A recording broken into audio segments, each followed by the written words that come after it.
For years, everyone thought Verizon had the best network, because they did. But now the best mobile network in the U.S. is T-Mobile. T-Mobile's network has the most advanced 5G, with more towers, and their signal reaches further than ever. So you can text and instant talk and say, "You won't believe where I am." T-Mobile has the best mobile network in the U.S. based on analysis by Ookla of speed test intelligence data 1H 2025. See T-Mobile.com/network. Whether you're deciding what gifts to buy or which game to watch, there's one place where it feels good to be right. PrizePicks. Our entire Footballers team has been excited each week to share our PrizePicks lineups, and now the NBA is in full send mode. Download the PrizePicks app today and use code DFS to get $50 in lineups after you play your first $5 lineup. That's code DFS to get $50 in lineups after you play your first $5 lineup. PrizePicks. It's good to be right.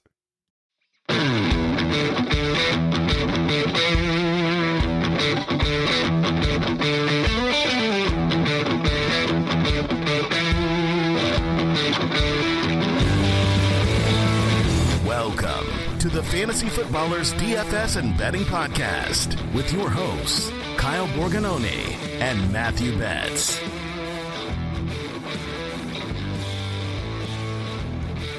Welcome to Week 15, people.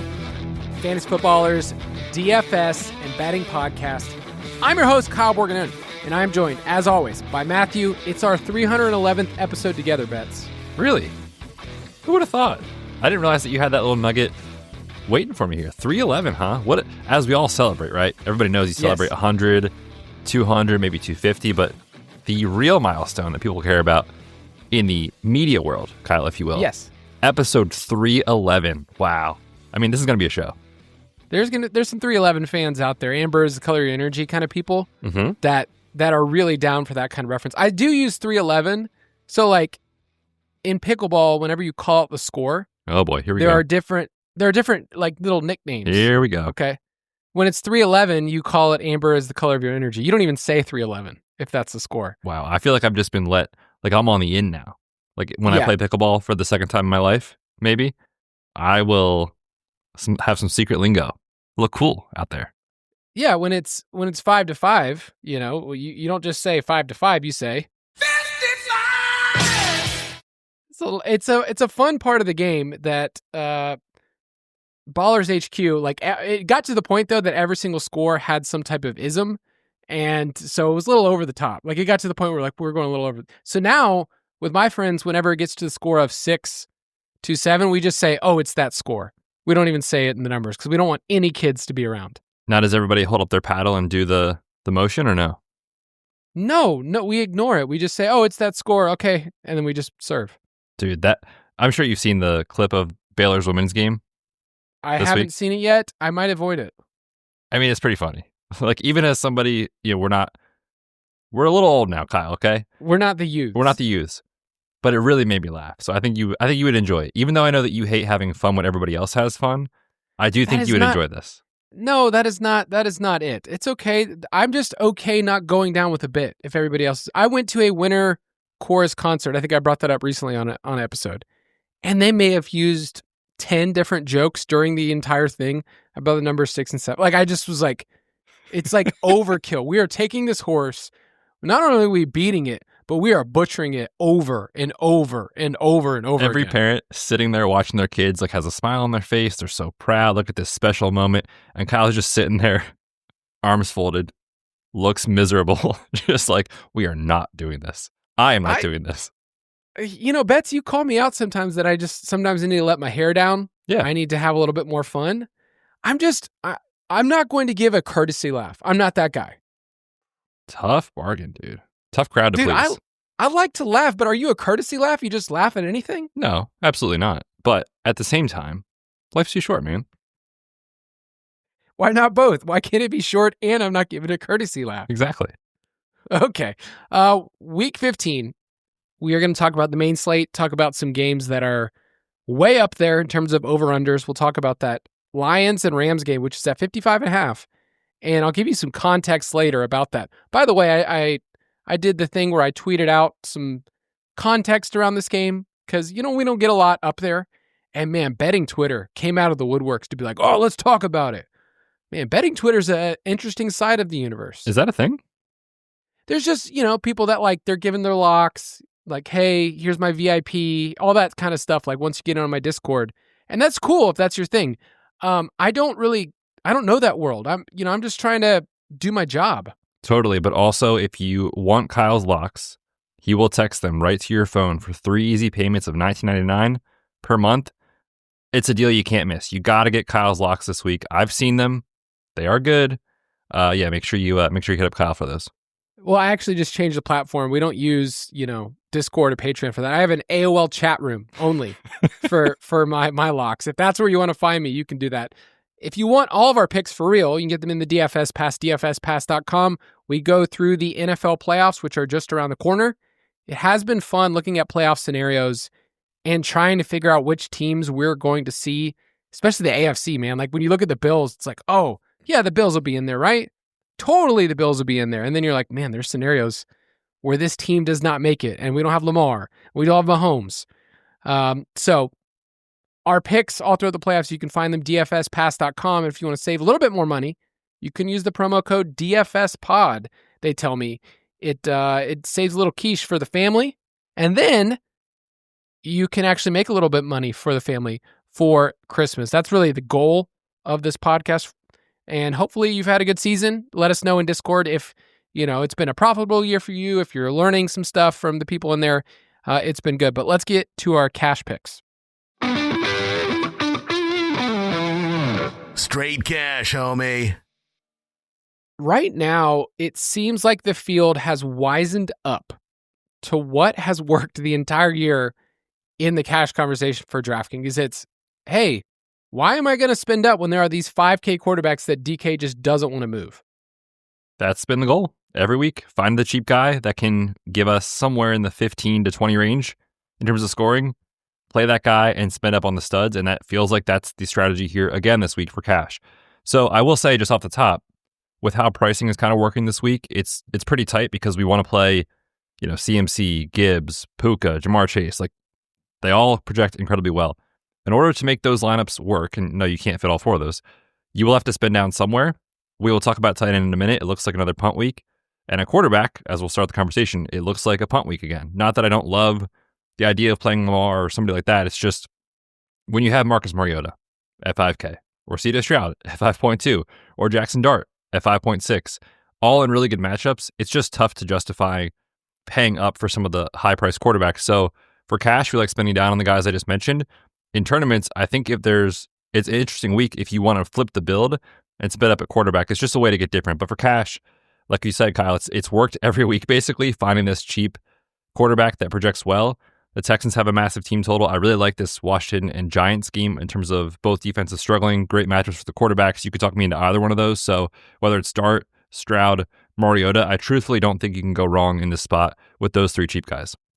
Yeah, the part of the game that we talk about for double ups and head-to-heads is when you flip over the cards, I'm assuming that, let's just put it at 65% of the field, maybe even more, is going to have Dart, Mariota, or Stroud. Like, I think it's going to be that popular of a grouping of these quarterbacks. So I'm not really worried about flipping over the cards and seeing a ton of Josh Allen, despite the fact that, 2 out of the last 4 weeks he's gone for 35 plus points.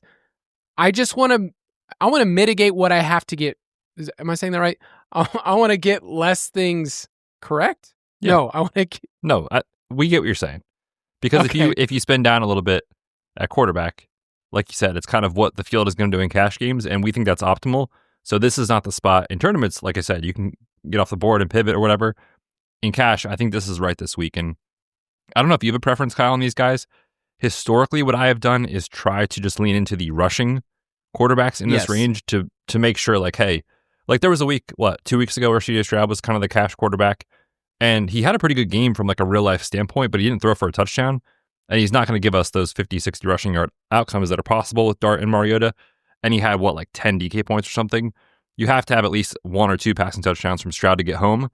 The matchup, I think he'll be able to, it's the Cardinals, but with Mariota and Dart, we know they can run, we know they can scramble, which certainly helps. So I think I prefer one of those guys if I force to choose. The other thing that we'll talk about here at running back is Woody Marks is very much in play And I do have some hesitation. I think it's fine if you like it, but I have some hesitation playing Stroud and Woody together. So for me, we always talk about the decision tree, That's why I would kind of probably prioritize Mariota and Dart, just given that I want to play Woody Marks.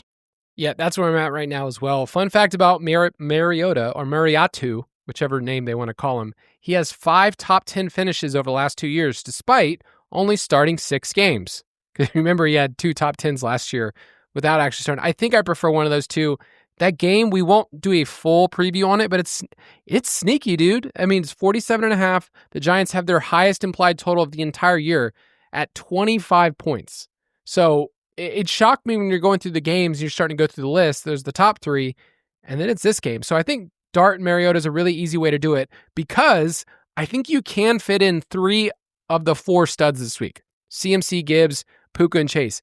It's possible if you pay down at, you go 12 personnel and you maybe punt a wide receiver spot that you can get in these studs. So at running back, do you have a certain lean between CMC or Gibbs? I almost hate answering this question because the answer is just yes. Like, these guys are both awesome plays this week. I think I prefer McCaffrey just for the simple fact that with Gibbs and the Lions offense in general, we've talked about this in the past, it's gotten better in recent weeks because it's pretty much only Amon-Ra, Gibbs, and J-Mo that have touches. You will still see Montgomery on the field occasionally for a goal line look. It's the smallest, thinnest, if we're nitpicking here, that's what I would say about my decision at the top. With McCaffrey, it's like, dude, he's getting everything. He is accounting for 43% of the team's total rush attempts and targets. It's almost hard to put into words what that means from a volume perspective. So I prefer McCaffrey ever so slightly.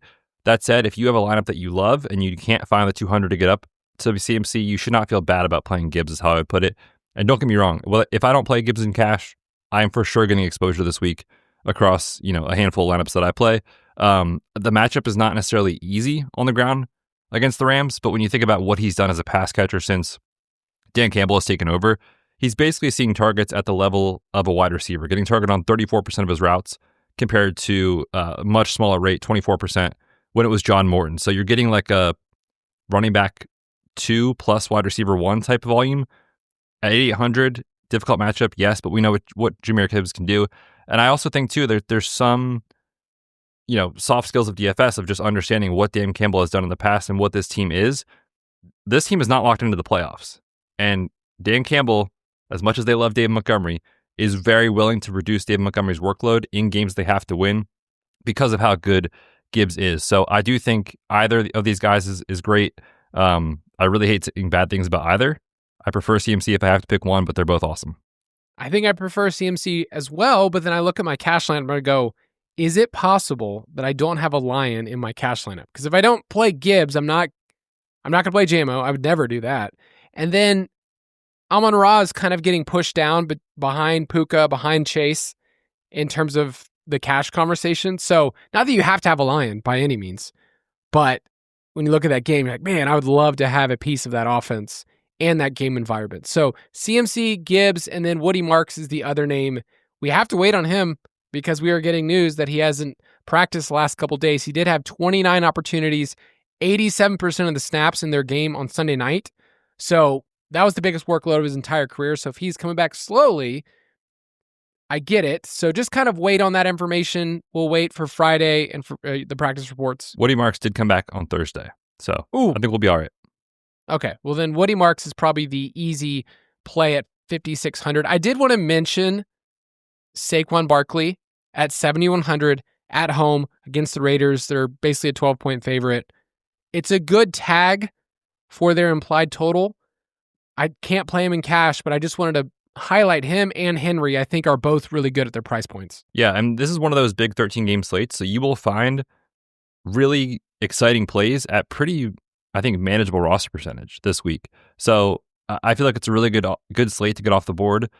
I don't think McCaffrey's going to fail. I would be very surprised if Jahmyr Gibbs failed. But look, we didn't think James Cook was going to fail last week against the Bengals, right? Weird stuff happens, and you're going to get a lot of high-ceiling plays at very low roster percentage because it's such a huge slate. So don't be afraid to pivot in tournaments. I will also say we're waiting on Josh Jacobs news. He is currently battling a knee injury, did not practice Wednesday or Thursday. So Emmanuel Wilson would also be a potential cheap option depending on what happens there in Green Bay. Yeah, and by fail, when you were mentioning that about, like, I could see Gibbs get 20 points. And in a tournament, that is not what you need at 8.8. Right. Now, in cash, it's fine. But 20 points, I feel like you can find other players that can make up that production at different price points. So at wide receiver, Puka Nacua, 8,700 is just a great play every single week, no matter what. We'll profile the game in a second. Jamar Chase, 8,100, also a really good tag for a team that he has destroyed in his career. 9 career games against the Ravens. He's averaging 119 receiving yards per game. For context, that is the highest receiving yards per game of any player in NFL history that has played a team at least 8 times. Why don't they just stop him? What's funny is I went back and looked at the coverage on, Thanksgiving night? Mm-hmm. And I was like, okay, so how did they play this? No, they played more man coverage. Like, they leaned further into it. I don't really understand. Obviously, I have to wait on T. Higgins to see the overall game environment, but whether T plays or not doesn't change anything about Chase. Yeah, we've talked about this a lot. We talked about it on the Thanksgiving slate. His splits are basically the same, when T. Higgins plays versus when he doesn't. He feels more like of a comfortable play without T. Higgins, but either way, I mean, the last time these teams played a couple weeks ago, did see 14 targets in Joe Burrow's return. So, yeah, give me some Jamar Chase exposure for obvious reasons this week.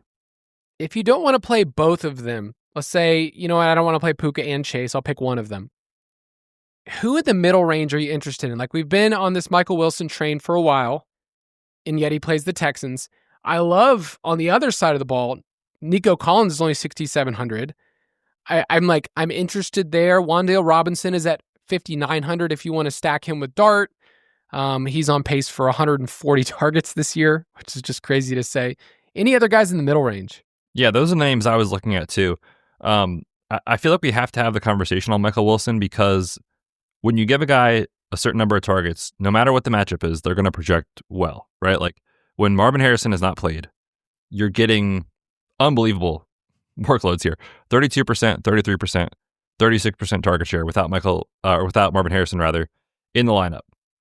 If you're going to get 12 targets, 13 targets, maybe even 17 targets, like with the nutty stuff we've seen, even at 6,600, that is going to project well. I will say, caveat, I feel like this is a terrible spot for the Cardinals offense where we could actually see the shoe drop. I've been kind of hinting at it for a couple weeks, like eventually it might not work with Jacoby. No left tackle. It's Jacoby as a drop back passer who's not super mobile against one of, if not the best pass rush groups in the league. I really, really think Michael Wilson is a strong fade in tournaments. For cash, I think it makes sense if you just want to say, hey, I'll trust the volume. Maybe he still gives us 5-6 catches, something like that, can get us to 70-ish yards. Maybe he doesn't score. In that case, you're disappointed, but for cash, might be okay. So that's my long-winded way of saying he is in my player pool. I am considering him, but I do not view him as a priority by any means this week. What about you? I mean, I just rather play Nico on the other side. Would you play Nico and Woody Marks together? I think you can make it work because the offense is fairly condensed. I mean, you saw this past week against the Chiefs. It was those two as the main two options. It is the largest spread. I checked this out. I was like, they're favored by 9.5. How often does that happen? It's the largest of the CJ Stroud era and the largest since 2018 for the Texans. So I think with their implied total, and I'd rather just lean into that and mitigate it. I just don't think people will play Michael Wilson. They're smart enough to look at the matchups now.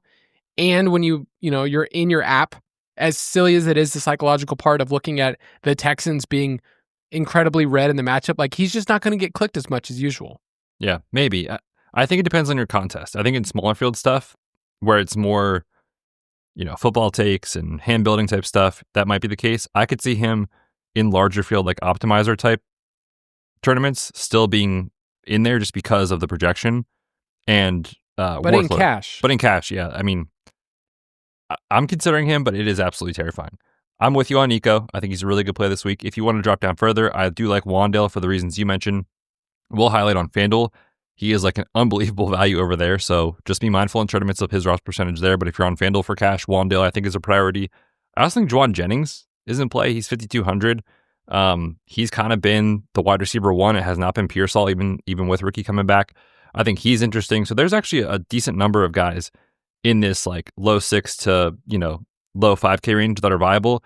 Don't feel like you have to have Michael Wilson is how I'd put it. Yeah, I'm going to mix and match in this region because usually it's like, if I can fit in Puka, Chase, and CMC, this is a cool lineup. And then you look at it and you go, man, I have to punt. And the punt options right now, as of this recording, are Mitch Tinsley, who plays for the Bengals if T. Higgins is out. And then you start scrolling down. It's like, who are the players in the 3K range that I am? John Mechie's 4K. I'm probably not willing to go there. It gets really rough. So I don't really love going down here. Like I almost like would rather look at my lineup and say I'm going to pick one of Puka or Chase. I'm going to get one in the Bill range and then punt one spot. But it seems like people are going to have to punt twice this week. It all depends on Josh Jacobs. If Josh Jacobs is out, Emmanuel Wilson is below 4,500. So you would be able to do in this case whatever you wanted. If Josh Jacobs plays and we don't get Emmanuel Wilson as the cheap, punted off running back, I think you'll see a lot of 2 tight end builds, and I think you'll see a lot of 2 punt tight end builds. So when you compare like any of these 3K tight ends, whether it be like starting at Harold Finn, who's 4K, Mark Andrews, even Theo Johnson, I like a lot this week, Mike Gesicki, if no T. Higgins, like any of these guys in this group, if you compare them to the wide receivers, like these guys are better plays, which feels a little uneasy to say, but there's just no value down at the wide receiver position. So if you double punt tight end, you can fit 2 of CMC or Gibbs or Puka or Chase or whichever studs you like. That's how to do it. I'm always a little nervous on that just because we know the floor on these guys is so low, but from a projection standpoint, they project way better than the wide receivers. So I think you're going to see a lot of double punt tight end if Josh Jacobs does play. Yeah, and the tight ends that like Harold Fannon's going to get clicked a ton at 4K. Do we think Njoku's out this week? Yeah, I don't think he's going to play. Yeah, so Fannon's going to be one of those plays. Theo Johnson at 3,500. Our boy Sticky G, Mike Gesicki at 3,300. We'll talk about him a little bit later when we preview the game. Slate breaker. No, he is like one of my favorite plays though this week. So yeah, I think a lot of 12 personnel. George Kittle, if you want to spend up a little further at 5,400, that's kind of where the field's going to go. So yeah, if you want to play 2 tight ends, that's fine. I do think there is a certain point where if people play Mike Gesicki, Mitch Tinsley, and Jamar Chase, in cash, that seems like a lot. I would not do that. All 3 together? Okay. Yeah. Would you play all Eagles in cash? They don't exist to me. I hope the Raiders win. I wanted to bring this up before we break. Dude, I hate defense this week because I feel boxed in that I need to pay up for one of the options, like Houston we talked about, 3,600, the Eagles at 3,800, or go all the way down to the Saints, which is fine. I just don't love it. Yeah, I don't think there's a slam dunk play when you adjust your price on this slate. I think the Saints are like my favorite. Punt it off, give me 6-7 points, 8 points, hopefully, and just kind of go from there. In the top range, the ceiling on the Eagles against Kenny Pickett, the Texans against Jacoby Brissett without his left tackle, the Seahawks against P. River. The ceiling on these defenses, I think, is legit insane this week. So I'm almost always team punt it off and just who cares for DFS. But for tournaments, like we saw it a couple weeks ago with Max Brosmer, right? When he went to Seattle and just threw a pick 6 and couldn't complete a forward pass. The ceiling on those defenses I do think is legit this week. So I'll be finding ways to play Eagles, Texans, Seahawks in lineups. I also think the Jaguars, which like 3,900 for the Jags feels crazy, but Brady Cook is not great. And the Jags, like they've been very turnover reliant, but like in this game that we played, that's how you scored fantasy points anyway. So I could see them not putting up a huge score at 3,900, but I'm willing to take a shot, like I said, against Brady Cook if it is him. So I like any of those expensive defenses, which is usually not the case in DFS. All right, one more question here. How badly do you want to just throw caution to the wind, put together a YOLO lineup with Phillip Rivers at 4,900? I have zero desire to do that. No, come on. No. You're the guy that said I'm supposed to live a little. Is this not it? Is this not how we live, by lighting money on fire? Man, I cannot wait for that game. I will be glued to the TV when Uncle Phil takes the field but I am terrified for that man. Like, I do have an Uncle Phil. the Uncle Phil? So okay, just silly thought here. Okay, so because it's been such a fun story and everybody loves it, It's honestly an amazing story.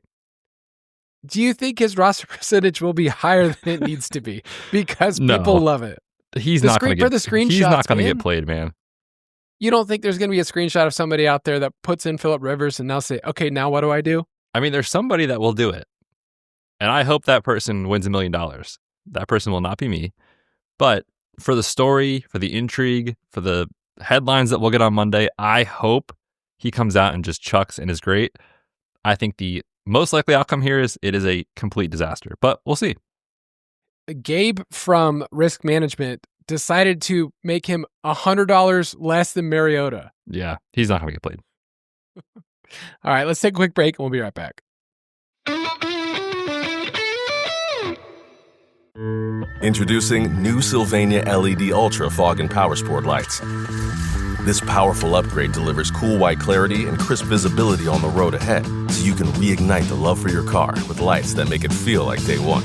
And built with a compact design for a DIY install, these fog lights are backed by over 100 years of lighting expertise to bring you LED Ultra night vision and help you see better at night. It's time to fall for your car all over again. Sylvania, light that lasts. This year, give them a gift that helps them make the shelf, not a gift that ends up collecting dust on one. During Lowe's December deal drops, get 2 free Select DeWalt tools when you buy a Select DeWalt 5 amp hour battery kit. Plus, all rewards members get free standard shipping. Shop December deal drops today. Lowe's, we help, you save. Valid through 12/17. While supplies last. Free shipping excludes Alaska and Hawaii. Exclusions and more terms apply. Loyalty program subject to terms and conditions. Subject to change. Visit Lowe's.com/shipping terms for details. We are going to highlight 3 games this week that are all hovering around that 50-point mark. And I mean, this is a great week for football. Regardless of DFS, regardless of whatever props you have, there's a lot of playoff scenarios. So let's get into it. Stack Attack. First game we're going to talk about is for the AFC North, or basically, if the Bengals lose this game, they're out. If the Ravens lose this game, they have a 12% chance to make the playoffs. So it's really a do or die for either team. The Ravens are 2.5-point road favorites. The over-under is at 52.5. That is the second highest over-under ever for a Ravens-Bengals game. Okay. Usually we get to these games in December for AFC North. They beat each other up.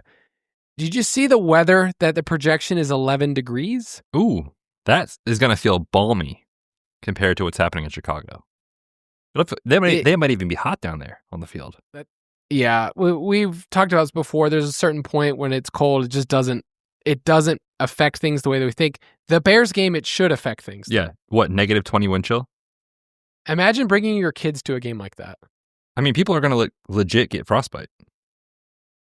It's not a good, like, consult a doctor. Let's put it that way. Before you go to this game, consult a doctor. I mean, we talked about this on Tuesday. I will be at home, slippers on, with my hot tea, comfy as could be, probably sweating even, and everybody there is going to be just miserable. I did go to the Penn State SMU playoff game this past year, and I believe the temperature at kickoff was like 10 degrees. There wasn't a lot of wind, so it wasn't too bad, but even in that experience, I was like, why am I even here? I regret this. So the people that are going to be in Chicago this weekend, diehard football people, we respect you. Yeah, well, that's an interesting way to say it. I would say I respect you as a human being. I wouldn't say it's a wise choice. You don't have to do this. I'm just not that tough. I'm going to be honest. I've gotten softer in my dad life. I believe on the Dynasty podcast, you called me mentally weak, Betz. Am I wrong? I mean, the listeners know. They know. Yeah, that's true. So what's interesting about this game is that if you look at the 8 matchups between Burrow and Jackson, these teams have averaged 53 combined points. But these teams, they have very conflicting styles, right? Like, we know the Bengals want to play fast. We know they have a high pass rate. The Ravens, the exact opposite. They're 30th in pace, 30th in pass rate.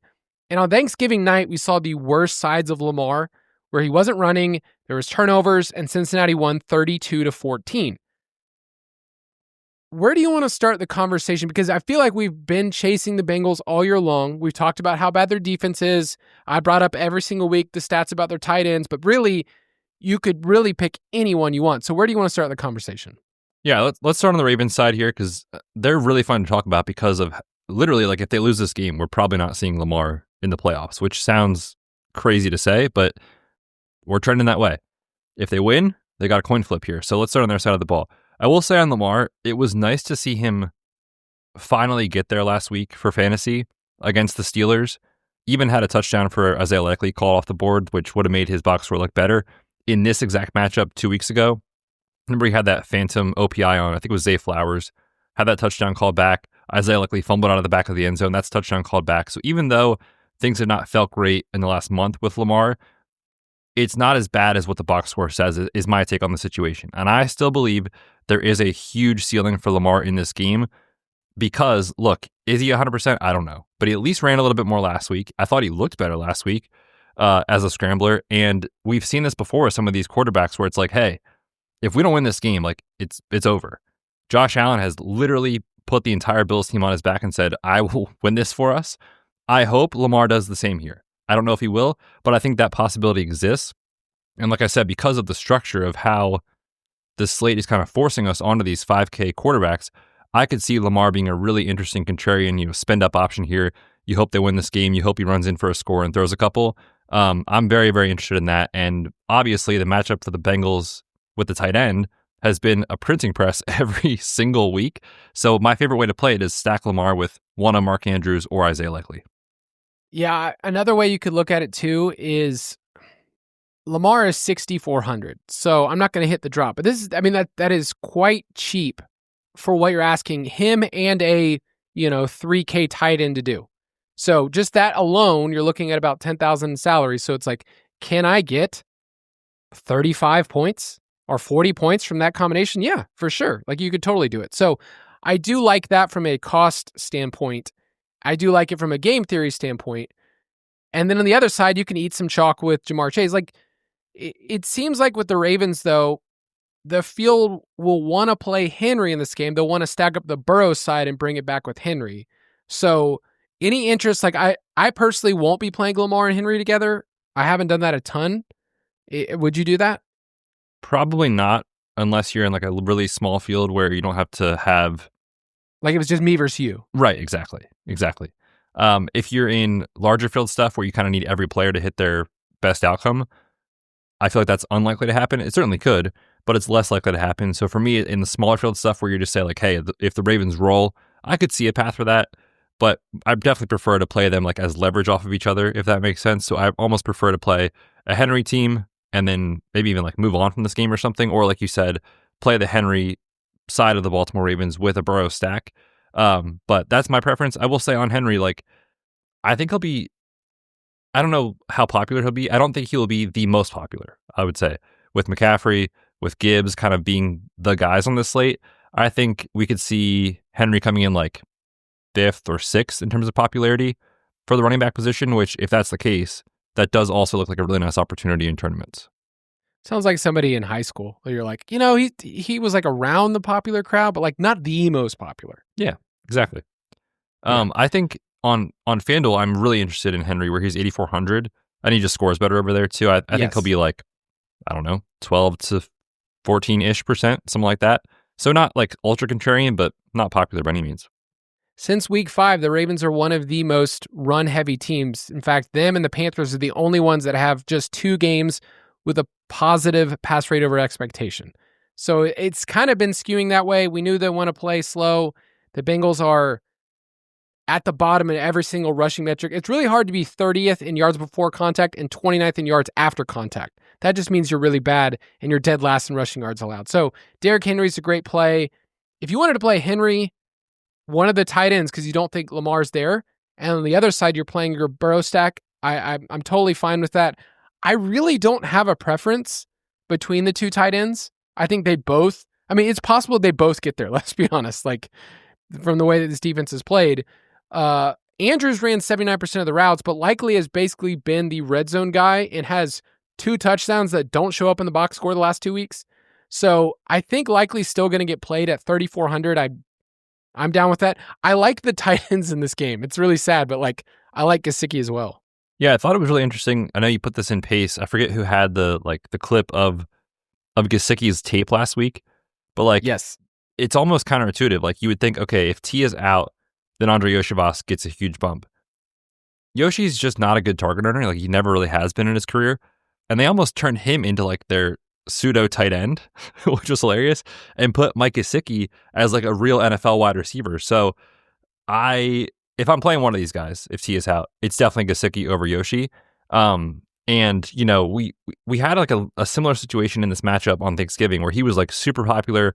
He kind of failed, but Gesicki is like a weird player where like, even though he's not out there all the time, he still earns targets at a decent clip. You know, there's a wide range is how I would put it on Gesicki. But we saw last week, the ceiling is there as long as Burrow is healthy. So I do like him quite a bit. And I think just from a pricing standpoint, you look at where he's at, 3,300, we talked about Theo Johnson and both of these guys in Baltimore being there and some of these other cheap guys, Harold Fannin. I do think Gesicki, even though we know if T is out, historically he gets a bump, I don't think the field's going to flock to him. So he's a really interesting pivot at that range as well. Yeah, he was somebody that when I was writing up, I was like, man, I'm really interested this week. Not like slate breaker level, but I just think because the field is going to also flock to the Ravens because of the matchup, Gesicki on the other side makes a ton of sense. So if you wanted to play Burrow, Chase, Gesicki, bring it back with Henry, that's a really easy way in this game to move forward. I don't play Zay Flowers. It's a personal preference. It's also because you have what, 1.5 ceiling games this year? Oh man, just because you said that, you know he's going to go out and do something crazy. Dude, you know that I've been very, very consistent about this. What was they? Yeah. You don't like touchdowns, I guess, huh? I prefer touchdowns. Yeah. And he doesn't score them. Yeah, he doesn't. But this week, he could. Yeah, the point you were given is if Tinsley is a popular cash game punt, Gesicki makes sense in the flex, or if you want to play him at tight end at 3,300. So he's one of the bigger stances I'll have in this game if I'm stacking it up. Chase Brown is interesting on FanDuel at 7,100. I don't know where his roster percentage is going to be. He's probably going to get lost in the mix on a 13-game slate, but since week 6, he's the RB8. Like, remember that first month of the season, you're like, this dude's an absolute bust. And he's been good. P. Ryan's still involved enough where it's kind of annoying. But I think Brown's a fine contrarian play. But any other thoughts about the Bengals side and if you want to play Burrow? No additional thoughts on the guys you've already talked about. As far as Burrow, I mean, the Burrow doubles, especially when they're cheaper, I'm always interested in. Like, it's tough if T plays when you're playing him and Jamar and T, who's usually not cheap. You just have to have so much more go right for you. If you get Burrow, Jamar, and Gesicki, you're replacing T, who's normally in the $6K-ish range, with a $3,300 player. That's way more feasible in my opinion. So yeah, I do have some interest here. I mean, they're going to chuck, right? Like, season's on the line. I know Joe Burrow had that emotional press conference, which I don't know what your take on that was, but if I'm the Bengals, I'm like, look, let's go down swinging with Joe Burrow. Let's come out and like just chuck it all over the yard. They actually went a little more run heavy last week against the Bills, which teams do, right? Because of the matchup. But against the Ravens, you can attack this secondary. So I like that idea now. I talked through it more with Joe Burrow. When he came back, they had a 67% pass rate. It doesn't matter. Off the toe surgery, they're like, you know what? We're doing it. So yeah, I like Burrow. I think the volume will be there. My guy Burrow, dude. You love him. My dude. You've always loved him. I'll read you. This is what I wrote in our Slack. I don't know if you saw it, but yesterday I posted the interview and I said, this entire interview is worth watching. A couple of times he basically says, man, do I want to keep doing football? I'm Team Burrow now. He's matured. He realized the flash ain't everything. He's talking about Pokemon and feeling melancholy. I love this guy. You're a funny man, Kyle. In all seriousness, do you... Because we don't, obviously, nobody knows from the outside. But I think a lot of people, when they saw it, they were like, oh no, is this Andrew Luck 2.0? Did you have the same feeling? I guess for me, I love seeing the honesty of players. When Andrew Luck retired, I was like clapping because I was like, oh, dude, good for you. Do whatever you want. Yeah, obviously. You don't owe it. Put your long-term health first. But Burrow's a different dude. I don't think people realize that like he's not going to do what everyone thinks you should do. Yeah. And I respect that part of him. For sure. I do think that it's been a tough slog, and they've had so many injuries. Their defense is also decimated. So you're kind of just running into the same issues that they have to run the table every year Yeah. in the second half. So, but I do like Burrow double stacks with Gesicki. I like Henry, and you can play Isaiah Likely if you want. I do think this game, my preference is that it would take the under. That if the Ravens get the lead, they sit on it, I would take an under here. Oh my gosh, Kyle. Would you have fun for once in your life, please? Says the guy who only bets unders. Yeah. I will take Ravens team total over 27.5. Well, that's fun. All right, next game is the Bills and Patriots. Another incredible game that is just in the 1 o'clock window. So this could be the game of the week, and yet it's just another game that gets thrown in there. The Bills are 1.5 point road favorites. The over-under is now at 49.5. It's been above 50.5. It's been bet down a little bit. Mike Vrabel, off the bye as a head coach. I saw the stat you put in there. 6-0 against the spread in his career. So they've had some time. The Patriots have had some time just sitting on that. Everyone making fun of their schedule. And here they are. They beat the Bills earlier this year in week 5. Right now, Andy and I were talking about this earlier. If Drake May wins this game, does he become the MVP favorite? Depends what Stafford does in the late window. Right. I think we'll talk about Stafford in a minute. I think Stafford is going to go ballistic in this game against the Lions. So I think his odds will improve with the win over Josh Allen if they win this game. But I still think, assuming they beat the Lions, the Rams do, I think Stafford will stay ahead.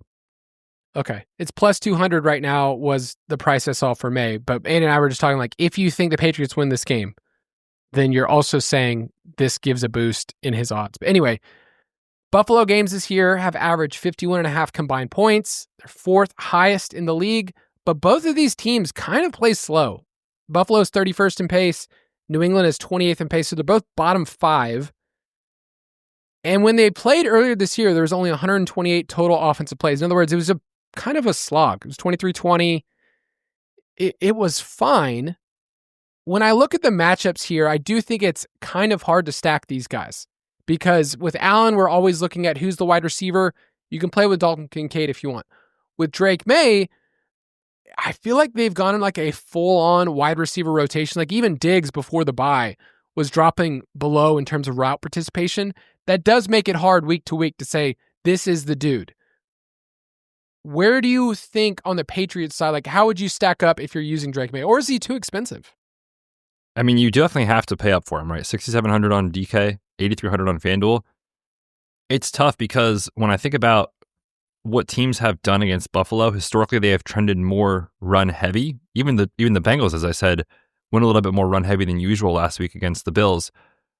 And when I look at kind of this current state of what's going on with this version of the Patriots, they have been a little bit more pass heavy in general, but they still don't have the left side of their line with their injuries there. Ramondre is back, and now we have a full timeshare between Trayvon and Ramondre most likely.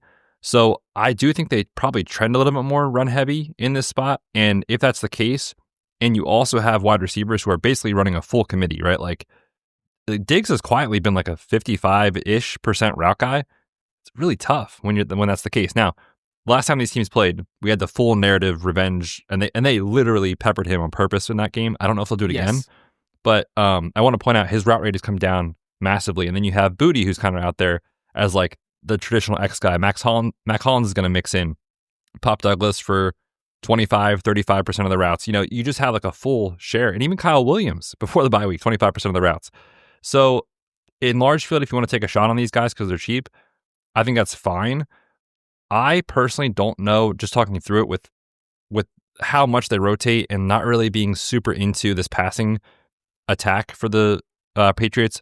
I probably won't have Drake May this week, which is honestly terrifying because he has such a huge ceiling, but I don't love the way it sets up from a DFS standpoint, considering how tough it is to stack him. The one thing this game does have is it's not showing very high in our roster percentage projections. Like across the board, I'm looking at some of the options.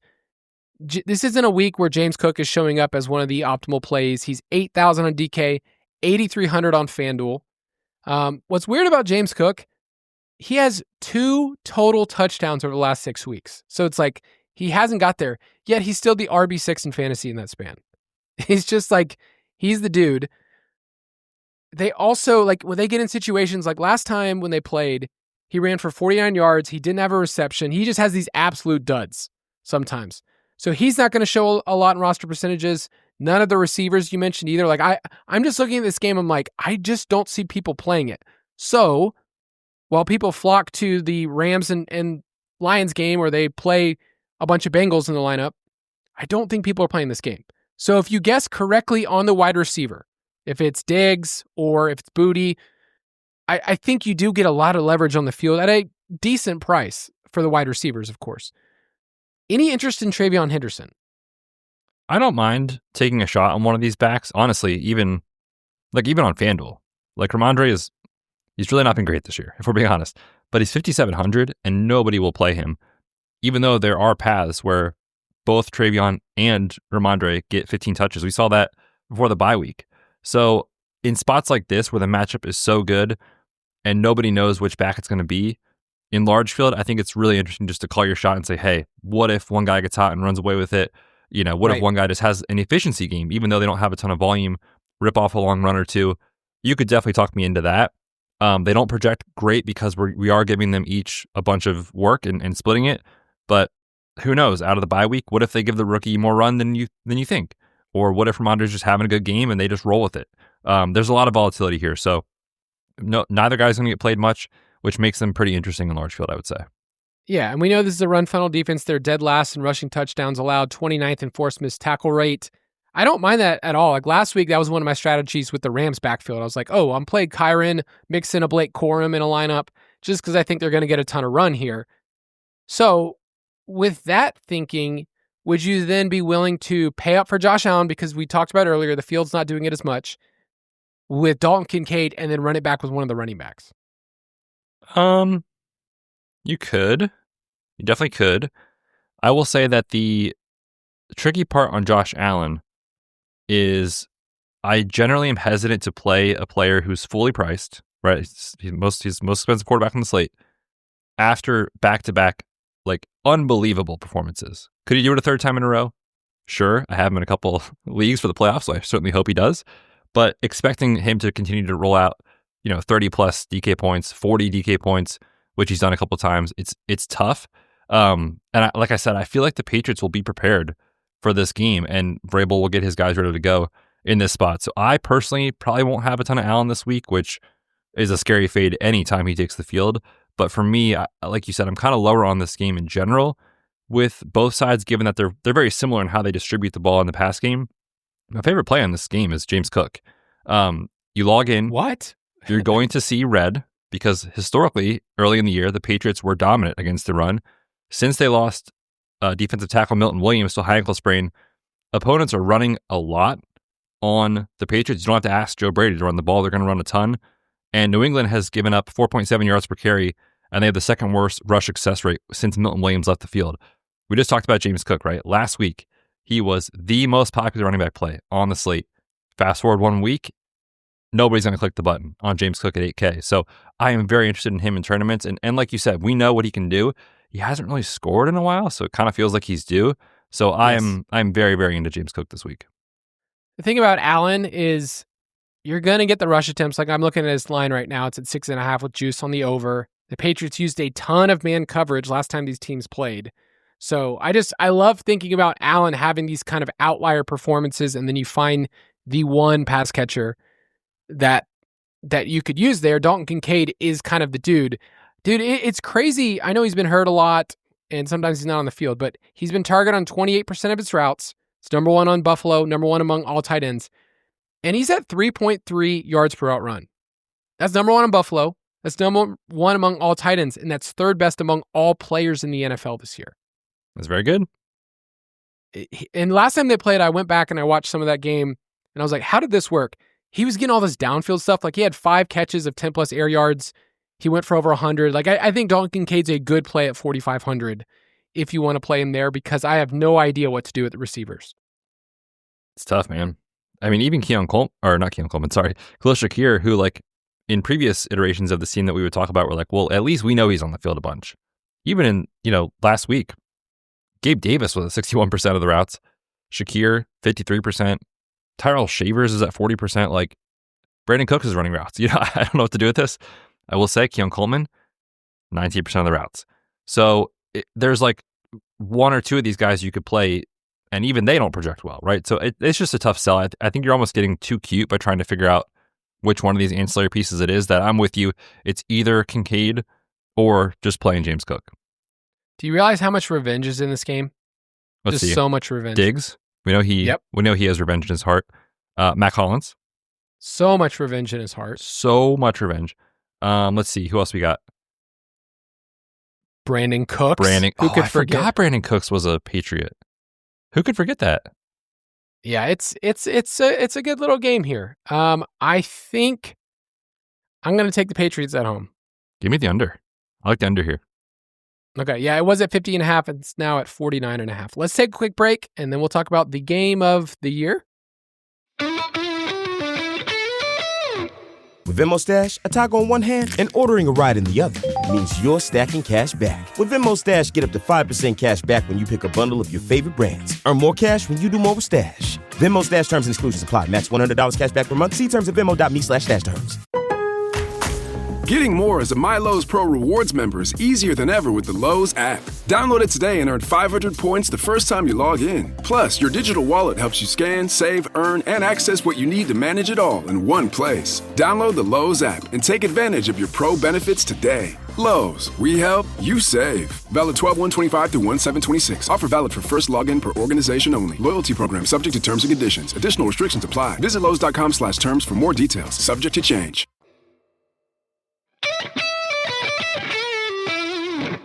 It is not often, Betz, that I get to hit this button referring to a game's over-under. 55.5 is the total right now that I'm seeing in front of me for Detroit at Los Angeles. The Rams have a 30.5 implied total. They're 5.5-point home favorites. And just to give you context, this is only the second game that closed at kickoff with a 55-plus over-under since the beginning of the 2022 season. So, in other words, going back over the last 4 years, this is very different than what we're used to. I mean, you could convince me of pretty much anybody. If Tom Kennedy's alive, you could convince me of Tom Kennedy, who of, Thanksgiving slate lore. I was looking at splits for Colby Parkinson just because I was having a good time. And it's actually been really, dude, he's been targeted a ton inside the red zone for the Rams. So any player you want, you can convince me here. We know how good the Rams offense has been. It's number 1 in play success rate, 3rd in EPA per pass. But Lions games the entire year, they've just been ones that we go after. 3rd most combined points per game. This is the game of the year for DFS purposes. Where do you want to start? Any and all, yes, please. The way that I'll be approaching the slate for tournaments is I usually play like 6-ish lineups, usually small field. I'm going to have most of them built around this game, understanding it is the late window. So the way that I'll try to be executing that is by trying to get early information in the 1 o'clock window, playing a contrarian running back, perhaps playing a low rostered pass catcher, a low rostered stack to then play 2 of the guys in this matchup, something like that. I think you want to play it that way because truthfully, I'm having a hard time poking holes in this game other than the game theory aspect of DFS, which is saying this game will be very popular. We talked about Jahmyr Gibbs already. We talked about Puka. Devontae is going to project well. Stafford is going to project incredibly well. You even talked about Colby Parkinson as a cheap guy that fits in this game. All of that sounds great to me. That's my only concern is just the overall roster percentage here, which, again, in tournaments is not bad to play, but you also can't play super heavy chalk lineups in the early window. So that's my advice for everybody trying to stack this game is get a couple early contrarian pieces and then figure out, okay, did that go well? If it did, stick with your stack in this game because I really think it does go off. If your early guys did not hit and they were contrarian, even though it feels uncomfortable, you probably have to get off this game is how I would say that. That's how I'm approaching this game. I really love all the pieces here. I mean, when you think about the Lions, and we saw this last year, when they have injuries defensively, some coaches will just kind of turtle up and say the only way we could maybe win this game is to run the ball 45 times and keep the other offense on the sideline and just keep it low scoring. Dan Campbell understands the only chance they have to win this game is to also run it up on their side offensively. We saw it a bunch last year. They're going to have to do it again. No Brian Branch, no Terrion Arnold.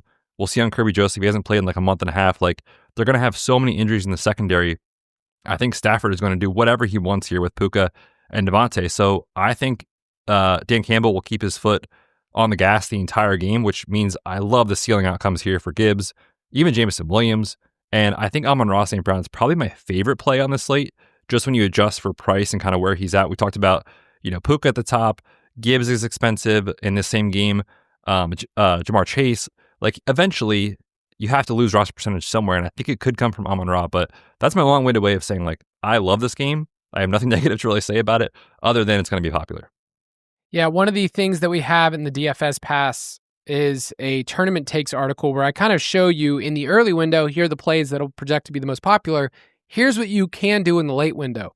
So in the late window, this week we have 5 games, and the expensive plays, let's say, you have Puka and Gibbs in your lineup, and you were like, oh man, I'm really far behind. JSN is there against the Colts, is probably one of my favorite pivots.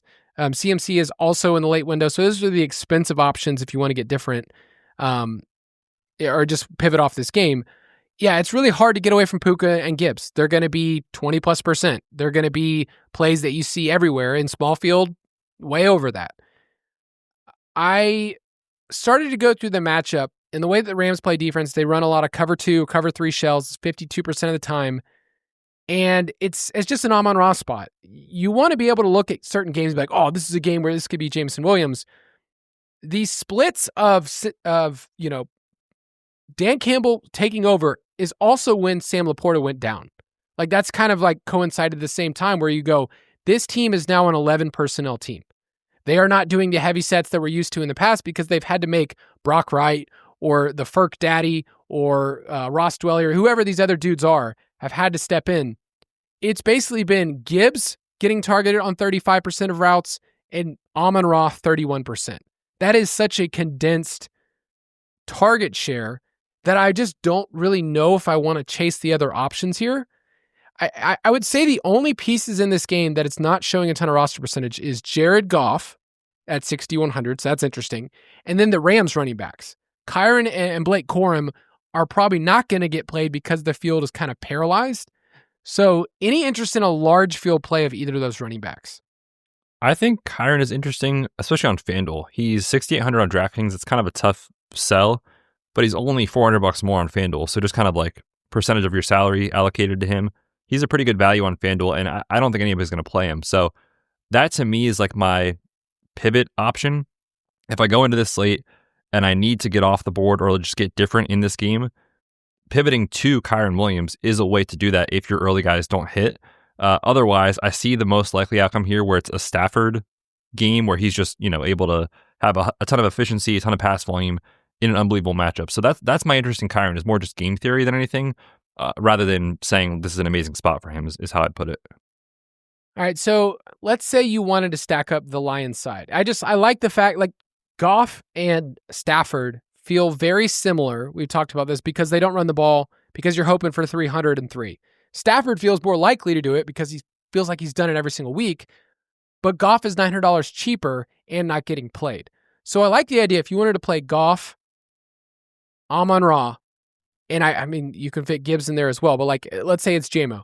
Then on the other side, you're saying, I'm getting away from the Gibbs chalkiness and I'm playing Puka. That's just the easiest way for me to get away from at least one of the chalky pieces. Yeah, that makes a lot of sense. And on JMO, real quick, he is 6,300 on FanDuel. He's 6,100 on DraftKings. So on FanDuel, he's going to be mega chalk.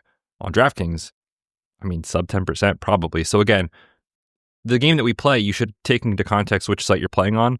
So if you do need somebody else to pivot in this game too, that's low rostered on DraftKings, I think Jameson Williams is the guy. On the Rams side, I do think Colby Parkinson is a cheap play. I do think he'll get clicked though. Yeah, I think he will too. At 3,200, it makes a ton of sense because of the way that they target their pass catchers inside the 10. We used to say it was just Kyron, and they just run it in with Kyron every single time. We've talked about Devontae Adams as their goal line wide receiver. But Colby Parkinson, man, he's been targeted on 50% of his routes, 50 inside the 10-yard line. It's not a ton of routes, but over the last 6 weeks, he's third in the entire NFL in red zone targets. So if you're telling me that I get to play somebody with Stafford who has this type of touchdown equity at 3,200, I'm very much interested, especially on a slate where we know people will be playing 12 personnel, right? You can play your Harold Fannin, you could play Colby Parkinson in the stack. So Stafford, Puka, Colby Parkinson, you can do that. Devontae is expensive for a player that really isn't like a 100-yard bonus dude. He's basically like, can I get 2 touchdowns? Yeah, which he can. I mean, certainly he can in this matchup. Yeah, I think Colby's good. I think Devontae's good. Obviously, Puka's great. These pieces are all super exciting, and there's a reason this is the game of the week. So, look, in DFS, sometimes you get scared off. You're like, that guy's too popular. These are the best plays for a reason. The only reason I mentioned something about pivoting is if your early pieces fail. That's really the only thing I'll say. I like a lot of these pieces, and I do like that call on Colby Parkinson. Like, if you're stacking up Stafford, your bet, especially at that salary, is you're getting the 300-yard bonus, and you're getting at least 2, but hopefully 3 passing touchdowns, and one of them goes to Colby, which if he catches 3 or 4 passes and one of them is a touchdown at 3,200, that's probably enough. So I like that call quite a bit. I think I like the Rams here. I just think the Lions have too many defensive injuries. Yeah, I'm with you. That's what I was going to say as well. It's a battle of like, who's your dude? Is it McVay or Campbell? You know, who's your guy? Man, they're both awesome. They're both awesome. Only one of them's a Georgia boy. McVay, man. McVay. The famous Georgia High School Player of the Year over Calvin Johnson. That's just a fun factoid. Who could forget? Yep. All right, let's quickly mention Giants and Commanders. We talked about the game earlier. It was at 47. We like that Dart and Mariota are cheap. They are popular. So keep in mind, if you're stacking them up, that I think people will think about it. I almost looked at Terry and Debo as some of my favorite plays of the entire slate. It's just like, these guys are so cheap. We know where the ball's going. Ertz is out. So Terry McLaurin, 5,400, you could convince me to play him in cash. He's at least somewhere in that realm. Debo at 5,300 is not going to get played at all, but this game is very interesting.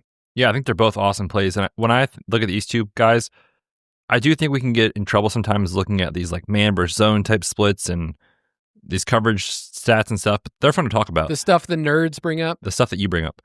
But when you do look at the Giants and how much they play man coverage and Terry, where he's able to win down the field, it kind of feels like a Terry spot to me. So that's where I'm at. If I'm going to play Mariota, I'll probably stack him up with Terry. But I also like we talked about Wandale. I think he's good. Theo's good. There's a lot of ways to play this game. My only concern on the Dart side is we have seen this Giants team with Mike Kafka just go ultra run heavy, no matter the game script. So I don't think you're going to get like a ton of pass volume for Dart. So if you are going to play Dart, for me, it's probably just a single stack, but I'm interested in, like I said, some of those pieces. The Giants have lost 7 straight. The Commanders are like, hey, hold my beer, 8 straight. Somebody wins, right? Unless it's a tie. Yeah. Right now, the Giants have the number 1 pick. They won't, though. They have a pretty easy schedule the rest of the way. They'll probably win at least one. Yeah. All right. I need to hit a button.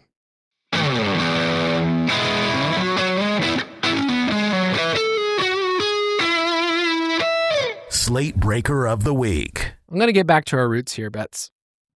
Because have you looked at the forecast recently in the great state of Vermont? Oh, baby. Cold, breezy, snowy. Sounds like Yeti season. I'm seeing widespread snow today. Widespread. Wow. Don't know what that means in that state, but we understand when it snows, it's time for the big dog to eat. King Henry is going to get clicked, but I think you mentioned it earlier. It's like he's still going to be in that range, or maybe he's the 4th or 5th most popular running back. We talked about the Bengals, how bad they are against the run. So I think Derrick Henry is one of those players that I'll probably be overweight the field. Love it. I'm also going to go running back. I'm going to go James Cook. What? James Cook for the 48th time? Me and you He's in this due, podcast? Man. They're saying he's due. The last time he scored a rushing touchdown, week 12. He has 1 rushing touchdown since week 8. The man is due to explode for multiple touchdowns this week. And it's just not like him to fumble. He has 2 fumbles in back-to-back games. Like, it kind of just feels like this is the week he puts it all together. Last week was a massive Josh Allen game. This week, I think the pendulum swings. I think it's a huge James Cook week. Didn't he fumble his first ever carry in the NFL? That sounds familiar. And I feel like everybody that was like very into him in Dynasty was like, oh boy, it's over. Yeah. We've talked about how these players are so similar. They could not be different in terms of body type, right? Like very, very different. But both of these guys, when the steam gets going and they get the 100-yard bonus, they get the 2 touchdowns, they can break the slate. So Derrick Henry, James Cook could be awesome. Prop it like it's hot. It has been a great year for this segment and great year for our props. If you want all of the picks, our official picks, they're there in the DFS Pass. There's an article on the website that gives our rationale behind them every single week. And the lovely people in Discord, I feel like, get to talk things out, even recommend some plays that we've taken this year. So make sure you check out all of our props. I'm going to give it a fun one, a little off the board here. Ty Johnson, okay, running back for the Bills. His receptions line is at 1.5. His receiving yards is at 13.5. He's hit this in 1, 2, 3, 4, 5 straight games, and the Patriots have allowed the 4th most receptions in the NFL. Last time they played, James Cook did not have a single reception. Ty Johnson is working in way more than you think he should. Ray Davis is basically irrelevant over the last 6 weeks. So Ty Johnson over 13.5 receiving yards. Wow, which one do you like better, the yards or the catches? The catches is juiced at like minus 170. Okay, all right, I like it. I would take two receptions easily. Yeah, I'm looking at his game logs. He's catching the ball. Imagine giving it over. I will take under 18.5 completions for Trevor Lawrence. To Trevor's credit, he's played much better overall recently, but this is really just a play on game script. They're taking on the Jets. They're huge favorites. We think it's going to be Brady Cook on the other side for the Jets. The Jags have really found an identity. It took them a while, right? Like they were kind of, I would say, a middling team for most of the year. Over the last 5-6 weeks, they've been one of the run-heaviest teams in the league, especially when they're able to get into a lead and just feed Etienne and Tootin. So I like the under on T-Law's completions just because of the game script here, taking on a Jets team as I think 12.5 favorites was the line last time I saw it. This is usually the point of the podcast where I tell you our survivor pick. But as you guys know, Tyler Shuck decided that he wanted to absolutely destroy our dreams. I did find a stat that I don't know if it makes me happier, but did you know that he leads the entire NFL in completion percentage in the intermediate area of the field? My favorite statistic to bring up. Kellen Moore, baby. He understands. He gets it. So we are dead in the water, but if you're not, we would have played the Eagles. Like I'm looking at a roadmap right now. I'll just say we would have played the Eagles against the Raiders. We would have then followed that up with the Texans against the Raiders. We should have just stayed against the Raiders. It's literally worked every week. It's worked every single week. But yeah, your Eagles at home, they're the 3 seed, but you wouldn't know it. Yeah, and it's a Kenny Pickett revenge game, Kyle. So maybe Kenny Pickett can get hot here, but really just the pass rush against Kenny Pickett should be enough to win the game, even if the offense looks inept. So we would have taken Eagles. Makes me even more depressed. Yeah, we're not. So therefore, we will not be Eagles fans this weekend. Betz, sign us off. Oh, man. Now I'm just sad, Kyle. I was really excited about the slate, upcoming games, and now I realized I forgot we're out of Survivor. But hopefully somebody out there is still in theirs and they can win it. Hopefully everybody enjoys incredible weekend of football ahead. Props, DFS, all that good stuff. We'll be back on Tuesday. Recap it all.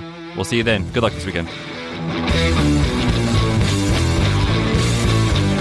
Thank you for listening to another edition of the Fantasy Footballers DFS and Betting Podcast. Don't forget to visit us on the web at thefantasyfootballers.com. With Venmo Stash, a taco in one hand and ordering a ride in the other means you're stacking cash back. Nice. Get up to 5% cash back with Venmo Stash on your favorite brands when you pay with your Venmo debit card. From takeout to rideshares, entertainment, and more, pick a bundle with your go-tos and start earning cash back at those brands. Earn more cash when you do more with Stash. Venmo Stash terms and exclusions apply. Max $100 cash back per month. See terms at venmo.me/stash terms. The McDonald's Snack Wrap is back. You brought it back. Ranch Snack Wrap. Spicy Snack Wrap. You broke the internet for a snack. Snack Wrap is back. Ba-da-ba-ba-ba.